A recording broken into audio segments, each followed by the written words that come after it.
আমাদের এই ফকির ধান কাটা কাজ করতে এখনো আপাতত ইনি ছিল ফার্মে, কিন্তু এই ধান কাটা লেবার 900 টাকা, এই 900 টাকা পাই ইনি এখন ফকির ছাড়ি দিই। আপাতত এখন ধান কাটা কৃষক হয়েছে, খুপা পড়ে গেল এই জিনিস। কৃষকের এই তেল খরচ কিন্তু পার ডেলি 150 টাকা করে লাগে।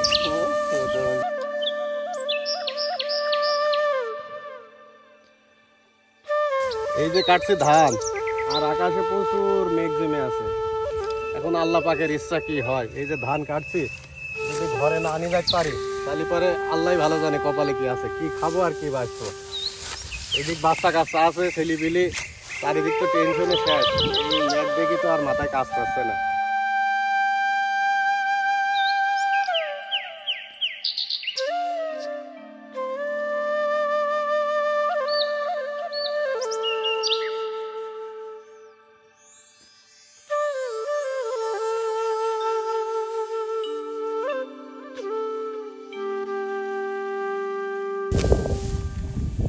এই তো ও হাবিল, আমি যে বারা বললাম একটু প্ল্যান বানালি আমাকে, দেখ দিলি এই ঘাসের মধ্যে কাজ করা যায়, কাজ এক বাই দিয়ে যাচ্ছে, তা হুই দিয়ে খাই মন আছে পড়ে যাচ্ছে, দেখ দিলি তুই তো বললাম রে।